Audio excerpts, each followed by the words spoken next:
తులసిని ఎలాగైనా సరే మెట్ల మించి కింద పడేయాలని ప్లాన్ వేసిన కనిష్క మెట్లపై నూనె పోసి ఉంచుతుంది. సరిగ్గా అదే సమయానికి తులసి మెట్లపై నుంచి నడుచుకుంటూ వస్తుంటే కనిష్క మాత్రం దూరంగా ఉండి తులసి ఎలా వస్తుందా అని గమనిస్తూ ఉంటుంది.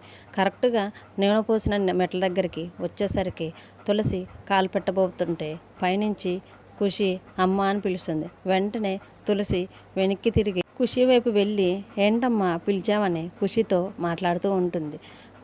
ప్లాన్ మిస్ అయిందని కనిష్క అనుకుంటూ ఉంటుంటే అదే సమయంలో కీర్తి కూడా అదే మెట్ల మించి నడుచుకుంటూ వచ్చేసరికి కనిష్క వేసిన నూనె మెట్లపై ఉండటం వలన కాలు పెట్టి జారి కింద పడిపోయేసరికి అందరూ కీర్తి దగ్గరికి వచ్చి స్పృహలో లేని కీర్తిని సిద్ధు ఎత్తుకొని హాస్పిటల్లో జాయిన్ చేస్తాడు. అప్పుడు డాక్టర్ చెకప్ చేసి కీర్తికి ఏం ప్రమాదం లేదు, కానీ కడుపులో ఉన్న బిడ్డ చనిపోయింది అని తులసి వాళ్ళతో చెప్తుంది. అప్పుడు తులసి వాళ్ళ అన్నయ్య తులసి దగ్గరకు వచ్చి కీర్తికి ఏమైంది తులసి, కీర్తికి ఇప్పుడు ఎలా ఉంది అని తులసిని అడిగేసరికి అప్పుడు తులసి అన్నయ్య కడుపులో బిడ్డ చనిపోయిందని చెప్పటంతో కీర్తి వాళ్ళ అన్నయ్య ఒక్కసారిగా కీర్తి ఉన్న హాస్పిటల్ రూమ్ ముందే కుప్పకూలిపోవటంతో ఈ ప్రోమో అయిపోతుంది. చూద్దాం మరి అప్కమింగ్ ఎపిసోడ్లో ఏం జరగబోతుందో. ఈ వీడియో కనుక మీకు నచ్చితే ప్లీజ్ లైక్ చేసి మన ఛానల్ని సబ్స్క్రైబ్ చేసుకోండి. Thanks for watching.